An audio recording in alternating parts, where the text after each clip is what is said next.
Va ora in onda Spazio Più. Buongiorno a tutti, buongiorno a tutti. Ma hai fatto aprire a me oggi, eh? Se sei in presenza ne approfitto. No. Buongiorno a tutti, ci siamo oggi venerdì 29 agosto, qui su Milano, in via Bellerio. Anche oggi soffriamo un po' di caldo, però dai, sembra che qualcosa stia cambiando, però c'è un po' di arietta leggermente diversa. Poi sei arrivato tu da Roma. Possiamo far abbassare la temperatura? Grazie. Facciamo attivare l'aria condizionata. Magari secco, che fa leggermente caldo, il bello della diretta. Grazie alla regia, Natalia, sempre disponibile e ha veramente tantissima pazienza, ma con Mimmo, non con me, perché sono la persona più innocua di questo mondo. Quindi a fianco a me ho il padrone di casa, che è Don Mimmo Magnetto, tornato dopo 6 mesi di vacanze, beato lui. Quindi buongiorno, no, Mimmo. ti devo correggere, veramente io sono in vacanza dal 2010, il giorno in cui ho avuto l'incidente. Praticamente la mia vita è cambiata ed è da allora che io sono in vacanza, perché faccio quello che mi pare e piace. Beato te, che puoi. E tu che puoi, certo, ma ci mancherebbe altro. Noi umili cristiani ci dobbiamo... D'altro canto sono stato fortunato, mi sono sposato una donna che mi mantiene. Sento, no, il primo uomo che sente che è fortunato che si è sposato. Comunque, vai. Niente, detto questo, oggi parliamo un po' a carattere generale. Sì, no, facciamo i seri, perché questa è la trasmissione del SINAP, il Sindacato Nazionale Autonomo della Polizia Penitenziaria, e quello vicino a me che ha appena aperto la trasmissione è niente poco di meno che Antonio Fellone, che è il segretario generale aggiunto del SINAP, nonché assistente, collaboratore del sottosegretario della Giustizia Andrea Ostellari, co-conduttore di questa trasmissione ormai da un sacco di tempo, e poi comunque sia il capo del Dipartimento Polizia Penitenziaria, Carceri e Polizia Penitenziaria della Lega. Sì, dai, sicuramente ti vedremo sul palco a Pontida il 21 settembre. Ci sarai. Il 21 settembre sicuramente sarò a Pontida, ma non credo sul palco, ma sicuramente sarò a Pontida. Sicuramente lo troverete nel gazebo di Radio Libertà. Radio Libertà, gazebo Radio Libertà, gazebo dei dipartimenti della Lega, il gazebo facciamo in vari gazebi. Perciò voi che avete bisogno della sua disponibilità, della sua capacità, sapete dove andarlo a cuccare. Tutti quanti voi giovani uomini o giovani donne che ambite ad entrare nella polizia penitenziaria, andate a trovare Antonio Fellone, sicuramente vi darà le giuste indicazioni. 21 settembre Pontida. Sì. Niente, Mimmo. Volevo aprire la trasmissione oggi dando alcune notizie, perché in tanti mi stanno chiedendo. Allora, partiamo dal discorso dei trasferimenti, ruolo agenti e assistenti della polizia penitenziaria, mobilità ordinaria. Allora, sento in giro un po' di passami il termine fesserie, ma non è così. Allora, sicuramente la mobilità ordinaria sarà correlata con l'assegnazione del corso che terminerà agli inizi di ottobre, del 185esimo corso di agenti di polizia penitenziaria, quindi presumibilmente i provvedimenti dovrebbero arrivare dopo il 15 di settembre. Parliamo di provvedimenti di trasferimento dei colleghi e successivamente poi le assegnazioni degli allievi agenti. Quindi i numeri che stanno girando riguardano solo esclusivamente i provveditorati di ogni singola regione, non certamente le assegnazioni degli allievi, perché ho ricevuto migliaia di messaggi dove tutti mi dicono: quindi queste sono le nostre sedi e queste sono le sedi degli allievi, e quindi io quando vengo trasferito allora, è questa la realtà dei fatti, che ad oggi molto probabilmente dopo la prima metà di settembre arriveranno i provvedimenti di trasferimento dei colleghi che dopo tanti anni di magari di servizio in sede di servizio, volevo trovare il termine adatto, perché non diciamo dopo tanti anni di sacrifici lontano dai propri cari, che hanno comunque svolto servizio al nord, finalmente vedono coronare il sogno di raggiungere i propri cari magari nelle varie regioni del sud, e quindi solo dopo verranno fuori le serie di assegnazione del 185esimo corso. E poi volevo ricordare che comunque entro fine anno parte anche il 186, che è di circa 3100 unità, quindi ulteriore boccata d'ossigeno, anche se, come diciamo sempre, sono comunque ad oggi ancora pochi Sì, rispetto a perché quello che tanti vengono servirebbe. assunti, ma tanti vanno anche in pensione. Certo, perché il famoso turnover che parlavamo già nelle altre trasmissioni, un turnover che assolutamente i governi precedenti non hanno preso in considerazione, e ad oggi noi ci ritroviamo comunque sì con un governo che sta assumendo, e voglio ricordare che quasi 11.000 poliziotti nel giro di 2 anni e mezzo, veramente tanta roba, però c'è da dire che comunque tanti vanno in pensione o sono già andati in pensione, quindi questo numero, anche se alto, purtroppo ai noi non serve a colmare quella che è la carenza d'organico della polizia penitenziaria, che secondo me è un mio calcolo, ma noi come SINAP comunque ha un fabbisogno ancora di 7-8 mila unità per cercare un attimo di tornare a quantomeno galleggiare. Quindi io su questo sono fiducioso, perché comunque sicuramente ci saranno altri concorsi in futuro. Abbiamo visto, no? Considerato che è una cosa che noi diciamo da tanto, chi viene da noi ci usa, perché ci usa, che chi viene da noi per fare il corso, per prendere lo stipendio durante il corso, per fare 1 mese, 2 mesi di servizio e poi transitare in un'altra forza di polizia, per me significa usare il corpo di polizia penitenziaria, e quindi questo è un problema che dobbiamo evitare, perché cosa accade? Che pure se il governo assume 3.000 poliziotti penitenziari, poi 2, 3, 400 dopo 2 mesi vanno via perché magari inizia il corso in Polizia di Stato e hanno vinto anche quel concorso, o Guardia di Finanza o Carabinieri, e non va bene, perché tu investi per 3.000 unità e poi te ne ritrovi 2,5. Quindi non va bene, perché Se poi a quelle gli aggiungiamo quelli che per conoscenze, amicizie e cose varie vengono imboscati in No, Mimmo, servizi vari. io parlo proprio di numeri a livello di assunzione, perché se io ho una carenza d'organico, a prescindere, ho una carenza d'organico di 10.000 unità e faccio dei concorsi per coprire questa carenza d'organico, e poi ho questi signori che iniziano il corso da me e dopo 1 mese se ne vanno perché vogliono andare in Polizia di Stato, nei Carabinieri, ripeto, nella Guardia di Finanza. Quindi cosa succede? Succede che io intanto ho investito denaro per fare il concorso per loro, ma ho investito denaro per fargli fare il corso, perché qualcuno capita che pure arriva in sede e dopo 1 mese, 2 mesi se ne va, e quindi di conseguenza io perdo, ci perdo economicamente, ma ci perdo anche a livello di numeri, perché se va nell'istituto di Canicattì, e Canicattì poi cosa accade? A Canicattì che tu perdi un'unità, perché questo ha deciso di andarsene in Polizia di Stato o in un altro corpo di polizia.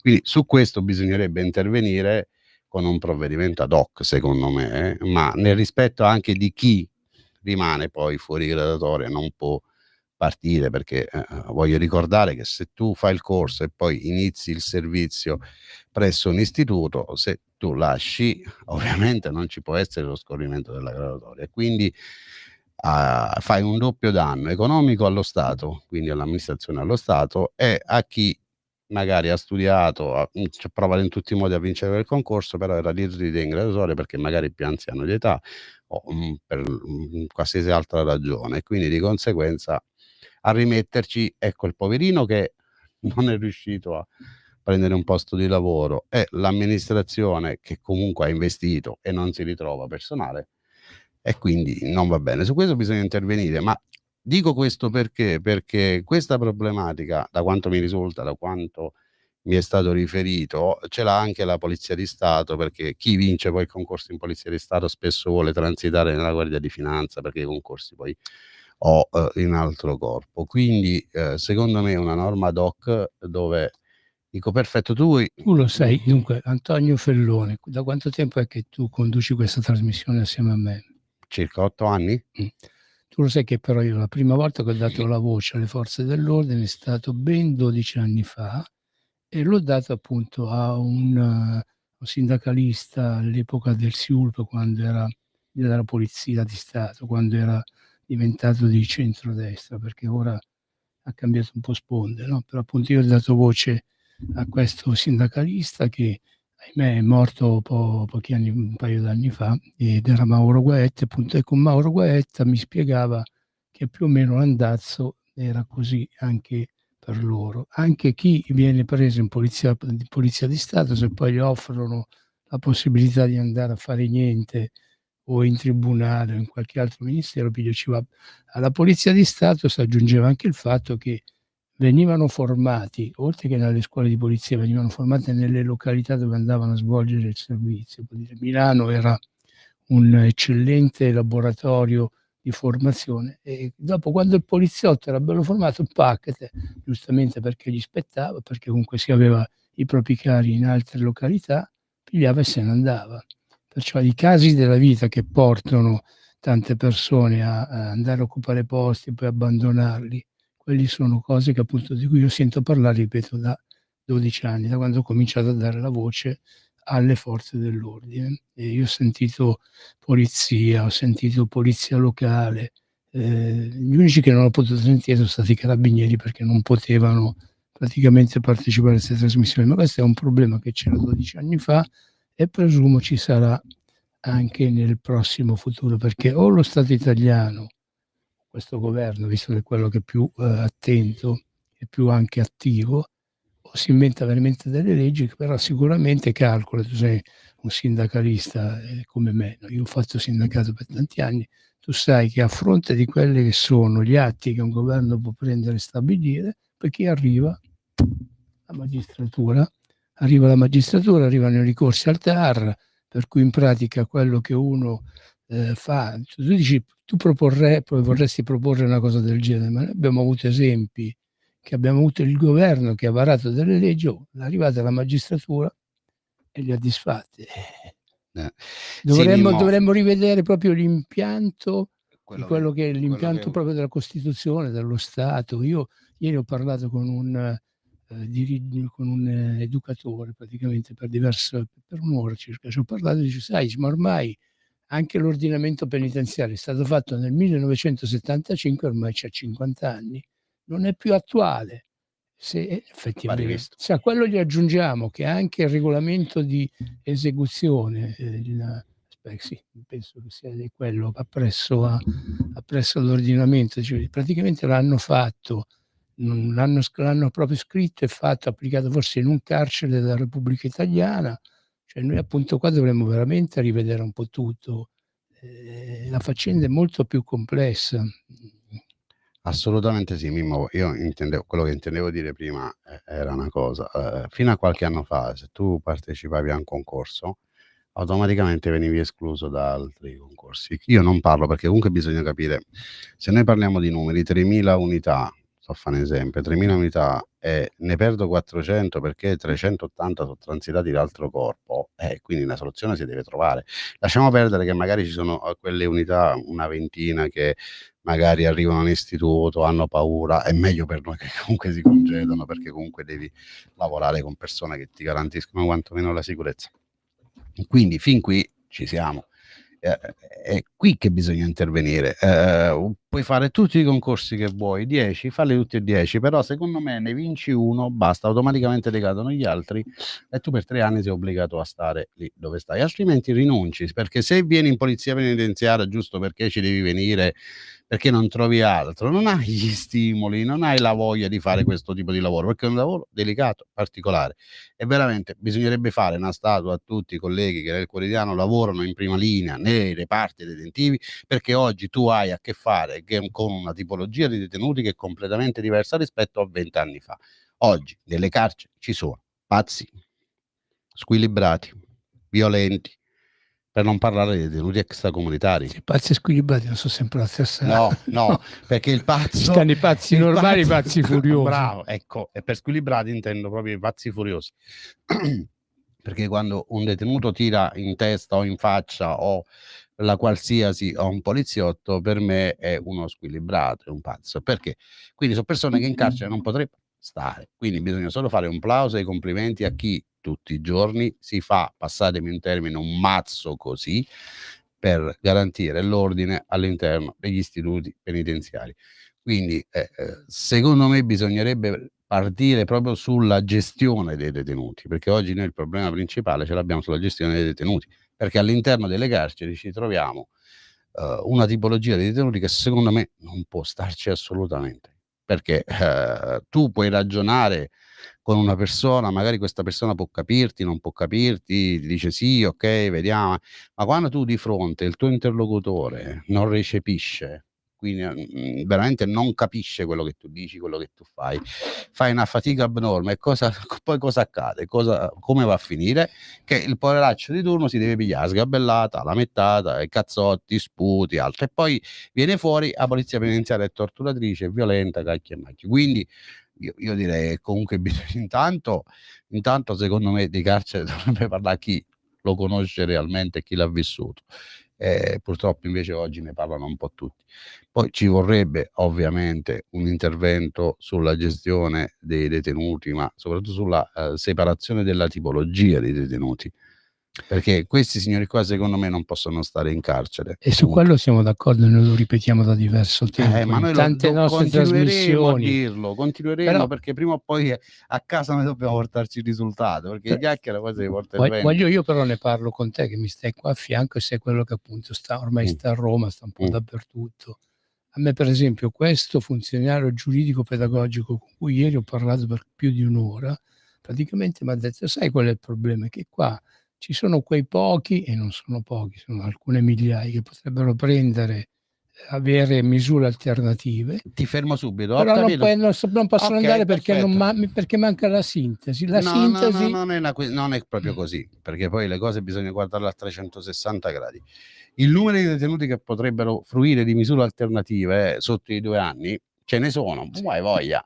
Mimmo, ma ti danno la garanzia di dove andare appena escono dall'istituto? No, te lo dico io. La stragrande maggioranza non sa dove andare, non ha un appoggio, non ha nulla. E se cosa sono accade? Extracomunitari, sì. Italiani, no, anche qualche italiano non ha dove andare, fidati. Poi cosa accade? Accade che tu, sì, sentiamo tutti, svuotiamo i carceri, sì, sotto i 2 anni mandiamoli via, ne mandiamo via 10.000? Perfetto, si è ridotto da 62.000, si passa a 52.000, si respira. Ma respiri cosa? Che uno, dopo 2 giorni ti ritrovi tutti in istituto, perché vanno a delinquere, punto. Perché chi non ha un punto di riferimento, chi non ha, soprattutto parliamo di detenuti stranieri, allora la soluzione la vuoi? Prendi i detenuti stranieri, sotto i 2 anni rimandali a casa loro. E questo però sai che non è possibile. Purtroppo sappiamo, ma non è possibile ma perché la responsabilità è dei paesi di provenienza, perché da parte di questo governo, lo posso garantire perché io sto là, sta provando in tutti i modi per cercare una soluzione, che non è di facile, perdonatemi se mi ripeto, soluzione. Ok, quindi tu metti queste persone fuori, cosa accade? Fanno danni sul territorio, ok? Poi Mimmo, che è un cittadino, dice: complimenti al governo, e la scarcerata a questa è venuta a rapinarmi, mi ha sparato, c'ha magari i danni, morti, e te li ritrovi in carcere nel giro di un mese, caro Mimmo, nel giro di un mese ti ritrovi di nuovo a 60.000 detenuti. E cosa hai risolto? Niente, no, hai fatto dei danni a poveri cristi che sono a casa magari per i fatti loro e si ritrovano con più delinquenza sul territorio. Quindi capisco il ruolo dei funzionari giuridici pedagogici, assolutamente, rispetto assolutamente il loro lavoro, che fanno un lavoro immenso anche loro, però a volte bisogna conoscere la realtà e bisogna conoscere i numeri, perché noi oggi hai l'opportunità, certo, il detenuto sotto 2 anni, vabbè, ho visto solo cosa mi stavi facendo leggere, già lì poi mi viene l'ansia. Comunque, detto questo, perché è solo una pagina della Repubblica di domenica 13 luglio. L'altro. Sopra, nella parte sopra ci sta la seconda carica dello Stato, Ignazio La Russa, e sotto ci sta Giachetti. Che dice: sono situazioni insostenibili, anche l'oraria non è più garantita. Ma guarda, se Giachetti ci dice che si riporta tutti a casa sua, secondo me il governo accetta pure di dargli Giachetti è deputato solo di Italia Viva, appunto, cioè mica il proprietario di un'intera regione dove potrebbero essere tutti quanti ospitati. Allora perché questo governo deve liberare Ahmed, Fallah o altri, perché poi se li deve ritrovare a casa un cittadino comune e deve subire danni? Chi risarcisce? Questo lo scopriamo nella seconda parte della trasmissione. Giachetti. Pubblicità. Radio Libertà. Veniamo da una lunga storia e andiamo incontro al futuro con spirito libero, per ascoltare tutti e per dare voce a tutti. Un nuovo modo per sostenere la tua radio. Visita radiolibertà.net. Ti basta un click e potrai versare il tuo contributo volontario direttamente online. Potrai donare con ogni tipo di carta di credito, anche prepagata. Ti aspettiamo online Su radiolibertà.net. Sostieni la tua radio con il tuo contributo volontario. Radio Libertà. La tua radio. Diamo voce alla nostra gente. Radio Libertà. In un mondo in cui i mezzi di informazione vanno verso una sola voce, una radio che di voci vuole averne tante.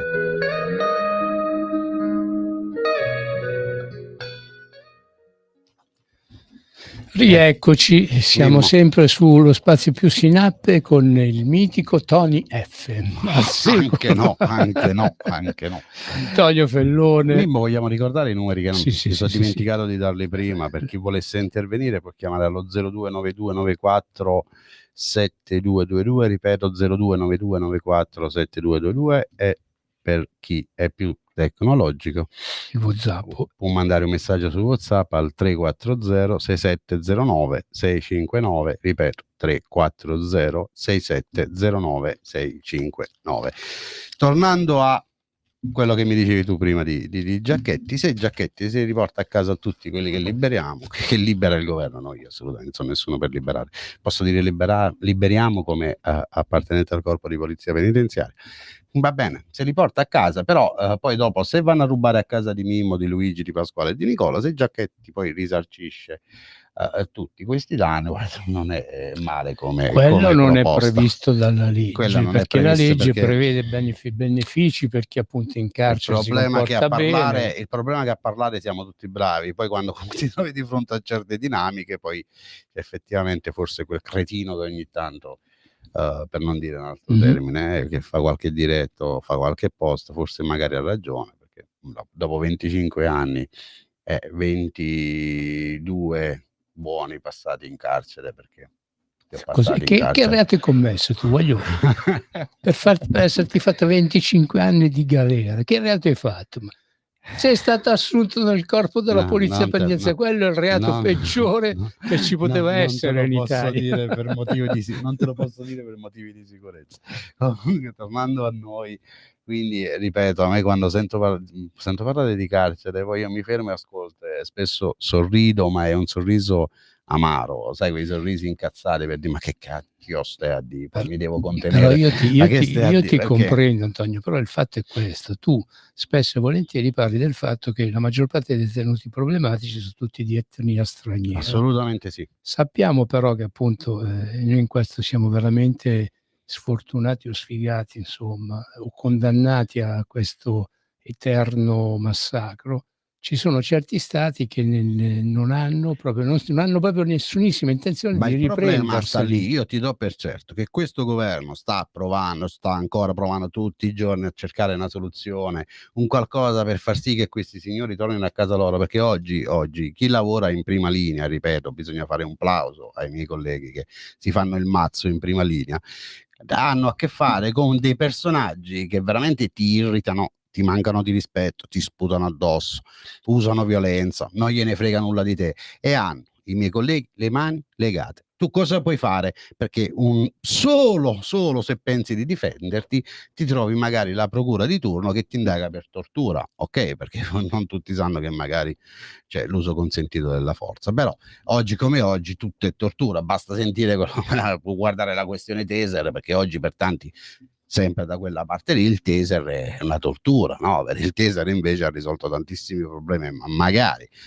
che danno la possibilità di poterlo usare anche in carcere, ma io credo che prima o poi ci arriveremo, perché è un ottimo deterrente, è un qualcosa che servirebbe realmente ai miei colleghi che nel quotidiano combattono con i detenuti, perché spesso tu hai a che fare con energumeni che veramente non sai come gestirli.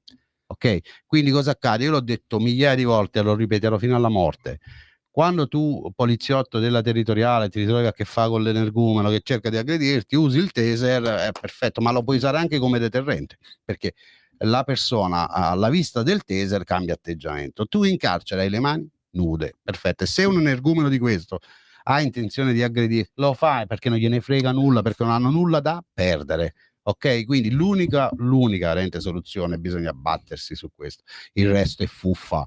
Se mi parlate di mandare a casa i detenuti, liberarli, ma liberi cosa? Perché io, cioè, faccio questo da 24-25 anni, quando ci sono stati degli indulti o altro, la stragrande maggioranza te li sei ritrovati di nuovo in carcere. Nel giro una settimana, ma li vediamo oggi esce un detenuto liberante, dopo 2 giorni con lei nuovo giunto, chi è? O detenuto che era uscito 2 giorni fa, e nel frattempo quello che ha fatto danni al territorio, magari ha scippata una vecchia, magari ha cercato di violentare. Antonio Ferrone soprattutto il danno lo fa a se stesso, perché uno che appunto sta in galera una volta, poi commette il reato, con la recidiva piglia una pena maggiore, dico, perdonami se può ti interrompo, arrivare a essere anche tombato in galera. Però io dico sempre che ognuno poi è responsabile delle proprie azioni, quindi finché tu vuoi fare il male da solo sono problemi tuoi, ma a me fa incazzare il fatto che tu sei esci dal carcere e vai a fare del male ad altre persone. È quello che è sbagliato, e quindi tu Stato devi garantire comunque tutti a 360 gradi, e per me lo Stato deve intanto garantire le persone per bene, le persone che nel quotidiano fanno il proprio dovere,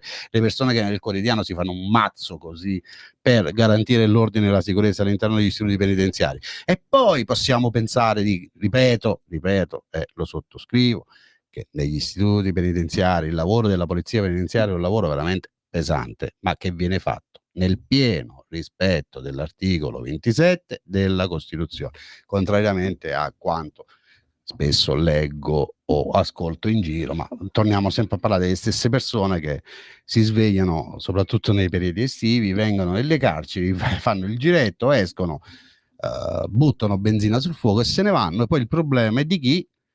Della polizia penitenziaria, che deve gestire questi personaggi che non aspettano altro per essere aizzati. Faccio una precisazione che è fondamentale: non tutti i detenuti sono così, punto. Quindi c'è, come ho sempre detto, la tipologia di detenuto è divisa in 3 fasce. Per me c'è il detenuto che ha fatto del delinquere il proprio stile di vita, delinque, viene in carcere, rispetta e viene rispettato. C'è il detenuto che si trova lì per caso, perché magari ha commesso un errore o perché magari purtroppo è stato vittima di un errore giudiziario, fa il suo e rispetta. Noi il problema principale ce l'abbiamo, come lo dico, da una vita, con la terza tipologia: gente che non ha nulla da perdere, con gravissimi problemi psichiatrici, gravissimi problemi legati agli stupefacenti, te li ritrovi all'interno che non avvezzi al rispetto delle regole, ti aggrediscono verbalmente e fisicamente in continuazione, e tu sei lì spesso solo a combattere contro questi signori e, ripeto, a mani nude. Punto. Allora proprio su sto punto voglio intervenirti, cioè dico, ma allora per quale motivo non si obbliga i direttori, i comandanti, per esempio, a non far più servizio a una persona sola in una sezione con 100 detenuti? Quello potrebbe essere già un discorso di aiuto, di sostegno, di protezione appunto della gente che sta in sezione, perché poi io, ripeto, io sento tanti, ieri ho sentito quello, leggo spesso e volentieri, leggo un po' dappertutto, ci sono gli angeli della sezione che però sono sempre più soli. Gli angeli della sezione intesi come agenti, non, cioè magari ci potessero intervenire anche gli angeli, questi mandati da nostro Signore a sostenere. Diciamo, va dato un riconoscimento a questi colleghi che lavorano nel cuore ma più che riconoscimento, nell'altra trasmissione parlavamo di un riconoscimento. Intanto noi, l'unico riconoscimento che possiamo dare noi, io, tu, è un riconoscimento assolutamente morale, perché veramente bisogna fargli solo i complimenti a loro, ma anche a chi nel quotidiano effettua i turni di sorveglianza generale, perché anche in quel caso non fa un lavoro proprio facile, perché comunque c'è il collega che gestisce la sezione, ma c'è un sottufficiale che fa sorveglianza generale, che gestisce un intero istituto, e noi oggi sappiamo purtroppo quello che può accadere in qualsiasi istituto. Sì, che l'altra settimana ho conosciuto un assistente capo coordinatore che alla fine è passato all'area esterna perché non ne poteva più, perché lui appunto, pur essendo solamente un assistente capo coordinatore, si trovava a gestire, come manco fosse il comandante, il commissario capo in prima persona, a far svolgere il ruolo che appunto il commissario capo non faceva, perché non c'era, perché anche i commissari capi, poverini, hanno ragione anche loro, hanno diritto anche loro a riposarsi, Però appunto tante volte succede che gente che appunto dovrebbe svolgere altri servizi si trova a svolgere ruoli superiori, e se capita qualche incidente poi il poveretto si piglia anche tutta la rogna, perché io sono anni, ripeto, che ormai tratto la questione, e ho sentito di tante persone che appunto, di vostri colleghi, che hanno fatto questa brutta fine, e non è giusto, perché se una persona entra in polizia penitenziaria, ma stiamo parlando appunto di polizia penitenziaria, perciò se una persona entra nel corpo degli agenti della polizia penitenziaria non è poi, diventa un servitore, ma proprio fedele e capace, perché per fare il poliziotto penitenziario in galera oggi bisogna veramente avere due palle così, oltre ad avere una pazienza della Madonna ed avere una capacità anche di, oltre che di interpretazione, ma anche di risposta a quelle che sono le varie problematiche. Ecco, non è possibile che un agente, o maschio o femmina che sia, si debba trovare appunto a pagare, a finire nei guai, e ripeto, le cronache italiane di questi guai sono stracolme. Prima si parlava, fra di noi parlavamo di Santa Maria Capua Vetere, ma qua ogni carcere è possibile, in ogni carcere c'è la possibilità che qualche ti puoi trovare nei casini. Che si trova nei casini. Certo, assolutamente sì. E non è possibile che lo Stato non faccia nulla, che mettaci, vabbè, cioè ormai c'è la tutela legale, sti cazzi, passatemi il francesismo. Io della tutela legale me ne fotto, però non è possibile. Purtroppo noi stiamo avendo dei problemi particolari in istituti vecchi, obsoleti, datati. Su quello che si deve intervenire. No, aspetta, però su quello io volevo arrivare a una cosa, che si deve intervenire, si sta intervenendo, cosa che non è stata fatta in passato, perché noi abbiamo avuto delle situazioni, non cito gli istituti, abbiamo avuto delle evasioni in istituti dove i detenuti hanno approfittato dei lavori di ristrutturazione. Quindi voglio dire, tu che responsabilità, va bene, poi ripeto, c'è una magistratura che sta facendo il proprio lavoro, non voglio assolutamente entrare nel merito, piena vicinanza a tutti i colleghi che prestano servizio, ci siamo capiti a Bolzano, quindi poi la magistratura farà chiarezza, farà il proprio corso, assolutamente nessuno intende sostituirsi alla magistratura, però era solo per evidenziare il fatto che comunque facciamo, i colleghi che lavorano nei reparti, negli istituti, fanno un lavoro veramente molto molto delicato e particolare, e che se il peggio fortunatamente non è ancora accaduto, è solo grazie a queste persone che veramente hanno una professionalità enorme, hanno veramente, ripeto, come dicevi tu prima perdonate, come dicevi tu prima, per lavorare in carcere ci vogliono le palle, sì, hanno veramente le palle i miei colleghi, quindi ripeto, bisogna stargli vicino, dargli fiducia e soprattutto cercare delle soluzioni affinché queste persone facciano il proprio lavoro in maniera più tranquilla e con tutta sicurezza. Purtroppo oggi spesso ci troviamo in situazioni dove la sicurezza va un attimo a farsi fottere, però io parto sempre dal principio, perché il nostro mondo negli ultimi anni, Mimmo, noi lo denunciamo da 8 anni, negli ultimi anni è stato sempre abbandonato a se stesso.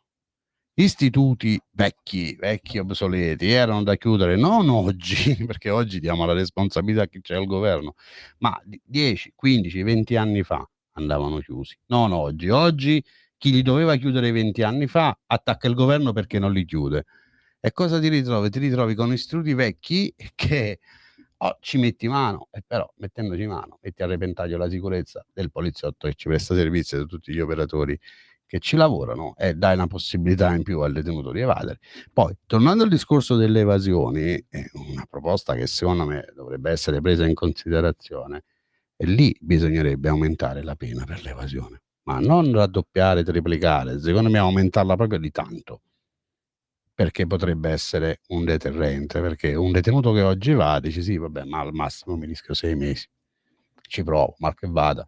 Però se il detenuto che pensa minimamente di evadere sa che rischia 5-6 anni di galera, ci pensa su 2 volte, perché poi cosa accade? A pagare dazio è che il povero Cristo, quei poveri cristi di servizio quel giorno, perché magari hanno da farsi tantissimi posti di servizio, hanno da gestirsi tantissimi detenuti, magari la carenza d'organico è forte, ti ritrovi nei casini e non ti accorgi purtroppo che il detenuto è scappato, e quindi te lo paghi disciplinarmente, ma soprattutto te lo paghi penalmente, punto. Quindi su questo bisogna lavorare, ripeto, io sono fiducioso semplicemente perché ho la fortuna di stare a Roma e vedere, toccare con mano tutto il lavoro che si cerca di fare, e tutta la volontà e la voglia che c'è, perché negli anni passati non c'è stata né volontà né voglia né tantomeno pensiero, cioè noi eravamo proprio gli ultimi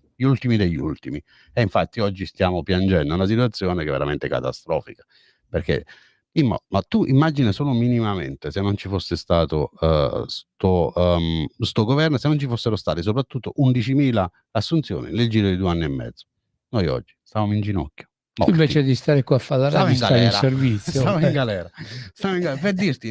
Per dirti la situazione com'è. Cioè, quindi è ovvio che oggi stanno venendo a galla tutti i problemi che si sono accumulati questi anni.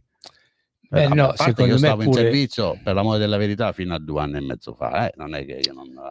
Bisogna essere obiettivi, Sì. Bisogna essere obiettivi. Il discorso appunto è questo, che indipendentemente dal fatto che per tanti anni i governi precedenti non hanno fatto nulla, anzi no, non è vero, invece qualcosa hanno fatto sicuramente dei danni, perché se tu approvi le REMS, appunto, che sono le residenze dove mettere i malati, la chiusura degli OPG, vogliamo parlare? E se poi appunto comunque sia non le crei queste REMS, non ci mai in queste REMS, che sono le residenze dove devono essere mandate le persone con problemi psichiatrici, non ci sono, oppure possono accogliere solamente 40 persone su invece 400 che hanno bisogno.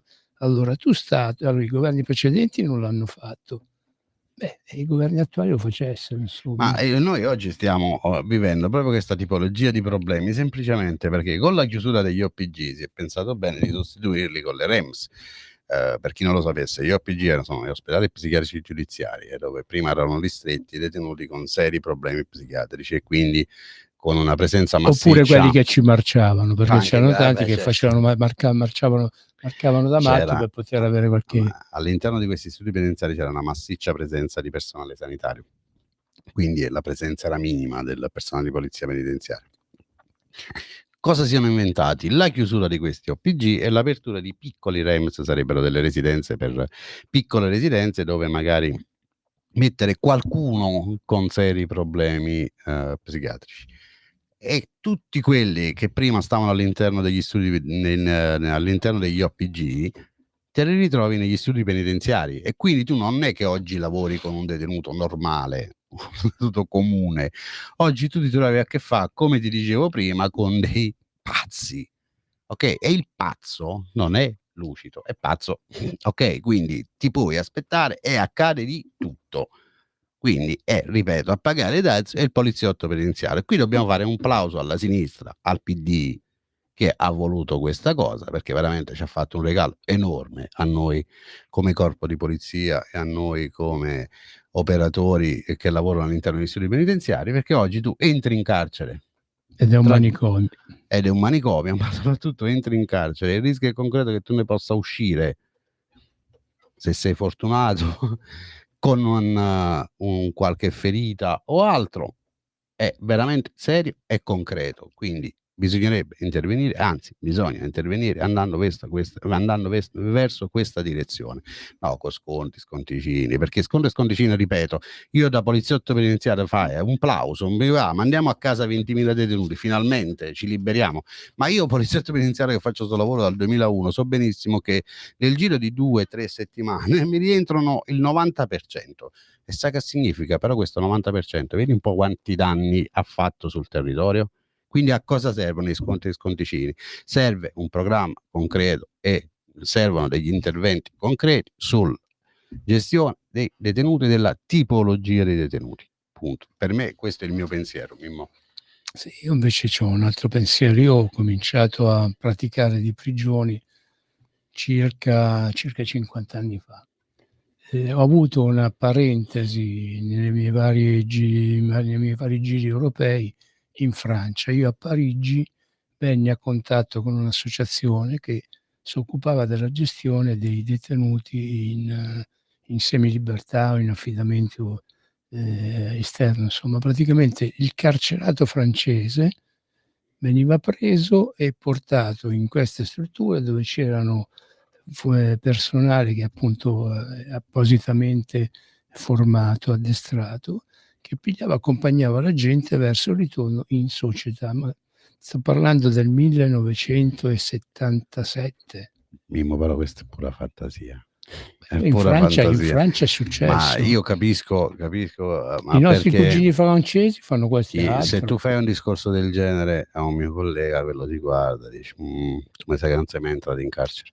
Perché oggi noi abbiamo a che fare con una tipologia di detenuta completamente, lo sai meglio di me, completamente diversa rispetto a 20-30 anni fa. 20-30 anni fa avevi la stragrande maggioranza dei detenuti italiani, avevi qualche testa di, attenzione, non è che tutti santi, però la stragrande maggioranza rispettava, ok? Oggi tu all'interno degli istituti penitenziari, se poi parliamo di istituti del nord, hai in prevalenza detenuti extracomunitari che di te non gliene frega nulla, punto, perché non rispettano la tua religione, non rispettano la tua legge all'esterno, figuriamoci se rispettano un regolamento all'interno degli istituti penitenziari, ma figurati, non esiste proprio. Abbiamo detenuti con serissimi, ne parlavamo 2 minuti fa, problemi psichiatrici, quindi cosa vuoi gestire? Perché se io dico a Mimmo, una persona lucida, Mimmo, questo ti spetta e questo non ti spetta, Mimmo recepisce, sa quello che gli spetta e sa quello che non gli spetta. Se dico a una lì di turno, Ali Abdullah, che non si offendesse che si chiama lì, Fatah, qualsiasi nome, Ciro Esposito, ma del Marocco, della Tunisia, dell'Algeria, gli vado a dire questo non ti spetta e questo ti spetta, quello non gliene frega nulla, si prende quello che gli spetta e pretende con modi violenti quello che non gli spetta. Quindi il problema sta lì, quindi bisogna intervenire lì. Oggi che tu prendi Antonio Fellone del Marocco, ecco, perfetto, gli dici perfetto, dai, ti accompagno con la manina e ti faccio il reinserimento in società perché Antonio Fellone del Marocco ti guarda, sì, andiamo fuori, dopo 3 secondi ti lascia e se ne va per i fatti suoi, perché Antonio Fellone ha bisogno di spacciare, però vuole delinquere, perché tutti hanno un unico interesse, soldi facili. Poi questi, facendo uso anche loro di sostanze stupefacenti, dopo un po' il cervello si brucia e credimi che tanti di questi, purtroppo duole dirlo, è brutto dirlo, ma sono bruciati mentalmente. Ho capito, Antonio, però dato che la pena di morte non c'è in Italia, non le possiamo far sparire, questi abbiamo e questi ce li dobbiamo amministrare. Io l'unica cosa che chiedo a gran voce, e so che su questo il governo è molto attento e ci sta lavorando, ma ripeto, come dicevi tu prima, noi lo sappiamo, non è facile rimandarli a casa loro. Io quello che chiedo, lo dico, lo sottoscrivo, è che dovrebbero tornarsene a casa loro. Però sarebbe già una cosa, col cacchio che se ne torna, perché io sentivo parlavo... glieli porti tu. Sì, vabbè, solo che il problema sta che c'è bisogno di un accordo unilaterale con altri paesi che non li vogliono, perché non sono stupidi. In Argentina prendevano, ma non erano cose molto lecite, li pigliavano, li caricavano in aereo e li buttavano nell'oceano. No. Questo non si può fare. Non mi mettere in bocca cose che non assolutamente no, ma lo sto dicendo io. Okay. Il problema è che sì, non li vogliono, perfetto. Allora per me in Italia c'è una norma, va rispettato, poi soprattutto c'è la certezza della pena, ok? Che tu venga dal Marocco, dalla Tunisia, dall'Algeria, dal Bangladesh, dalla Cina, dal Giappone, certezza della pena, perché se dobbiamo sempre ragionare con i soliti poverini, fa caldo, fa freddo, sovraffollamento, questo, quello, e li buttiamo fuori, però dopo chi paga dazio è la popolazione, per bene, perché si ritrova di nuovo la delinquenza sul territorio, si trova di nuovo a subire danni. Quindi dentro fanno danni ai miei colleghi, fuori fanno danni allora. Però voglio dire, una soluzione va trovata. Mi rendo conto che appunto tu non hai letto Il Capitale, non hai letto Carlo Marx. Marx diceva che l'operaio, il proletario, doveva ringraziare i capitalisti perché esistendo i capitalisti avevano il motivo di esistere i proletari. Cioè se non ci fossero i delinquenti, se non ci fossero i carcerati, voi agenti della polizia penitenziaria sareste disoccupati, dovreste andare, vi dovreste incollare la cofana e andare a costruire palazzi, ti ho detto una a zappare la terra. Io ti ho detto una cosa importante prima. Sì. Io non parlo di tutti tutti i detenuti. Io ho detto c'è una tipologia di detenuti che a noi, come corpo di polizia penitenziaria, ci mette in ginocchio, punto. Capito. Non parlo di tutti i detenuti in generale, vabbè, ci stanno i detenuti, ma stanno i Allora detenuti, sta pure la dovrebbero, polizia allora, sai cos'è? penitenziaria. Una volta c'erano le carceri, c'era la differenziazione dei carcerati. In Italia c'erano certe carceri, in un carcere solo c'erano vari reparti, varie sezioni in cui in uno ci mettevano un po' un tipo di detenuti, in altri c'era per esempio Foggia, Lucera, c'era Vabbè, Marino del Tronto, c'era Novara. ma oggi esiste ancora, parliamo di differenza tra circondariale e reclusione. No, io parlo proprio come tipologia di ma delinquenti, guarda che di detenuti. oggi bisognerebbe, secondo me, Però esiste anche l'articolo 27 della Costituzione, l'hai citato tu prima. In galera, quando uno finisce in galera, bisogna rieducare, bisogna comunque sia fare in modo che si riavvicini alla società civile. Allora applichiamo quella che è la differenziazione. Noi abbiamo negli istituti dei minorenni detenuti che hanno commesso reati da minorenni che ci rimangono fino al 25° anno di età. Ma di che cosa stiamo parlando? Per me pure è sbagliatissimo. Detto questo, se ti ricordi bene, io tempo fa ti dissi, allora, differenziamo la tipologia dei detenuti, creiamo non degli OPG perché magari, ma delle strutture dove vi è presenza massiccia di personale sanitario. Noi come polizia penitenziaria possiamo garantire la sicurezza all'esterno affinché questi non scappino, come un vecchio OPG, ma strutturato in maniera diversa, ok?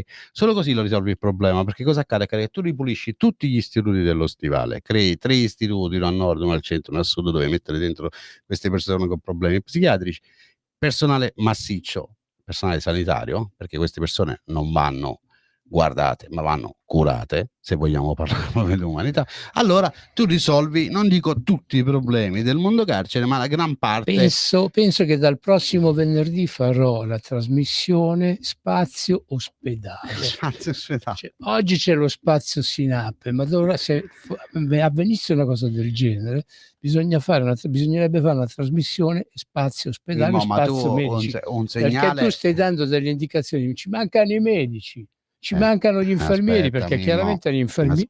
Aspetta Mimmo, noi qua parliamo delle problematiche connesse al mondo penitenziario e quindi di conseguenza alla polizia penitenziaria. Io posso dire, per quello che conosco, e qualcosina forse crede di conoscere, io ti devo dire, parlare di soluzioni che potrebbero essere. Poi è ovvio che tu per trovare una soluzione simile devi avere l'accordo sì dell'amministrazione, sì del Ministero della Giustizia, ma soprattutto delle varie regioni, ok? Su quello ci siamo, è a posto. Senza regioni tu non vai da nessuna parte, perché sappiamo bene che non esiste più la sanità penitenziaria, ma la sanità all'interno degli istituti penitenziari è gestita dalle regioni. Ogni regione gestisce i sanitari all'interno degli istituti penitenziari, quindi tu per fare un lavoro del genere dovresti avere un supporto della regione, che secondo me ad oggi, soprattutto in alcune servirebbe regioni, anche il supporto del ministro dell'economia, anche perché poi ci vogliono anche soldi, perché Mimmo, ma per avere io credo, tutto questo personale specializzato poi bisogna... io credo, vista la grandissima attenzione del ministro dell'economia verso che sono le problematiche del nostro paese, io credo che l'ultimo dei problemi il problema non è l'attenzione, il problema sono i soldi. I soldi. Trovare i soldi, perché ad ogni soluzione c'è bisogno di soldi. Il problema è proprio questo, perché però è meglio usarli o trovarli per risolvere queste problematiche che pagare ore di cittadinanza. Va bene, ecco, chiudiamo con questa piccola perla. Ricordatevi tutti che il 21 settembre a Pontida troverete il nostro Antonio Fellone. No, soprattutto ricordatevi bene che il 21 c'è Pontida, sì, dove troverete il nostro capitano, troverete tutti i grandi esponenti della Lega. Sarà una bellissima giornata sicuramente, perché è un po' di anni che ci vado, quindi ci vediamo a Pontida. Sì. Io e te ci vediamo venerdì però a Milano. Va bene. Grazie dell'attenzione, proseguite ad ascoltare le trasmissioni su Radio Libertà e adesso passo la parola ad Antonio che come al solito fa la sua chiusura di trasmissione. Vai, Oggi Antonio. un po' particolare, oggi mi sento di intanto di salutare tutti i miei colleghi che ci ascoltano e soprattutto chi in quest'estate si è fatto un mazzo così per garantire l'ordine e la sicurezza all'interno degli istituti penitenziari, da chi lavora in sezione, da chi fa la sorveglianza generale, tutti, perché tutti veramente meritano un grande applauso.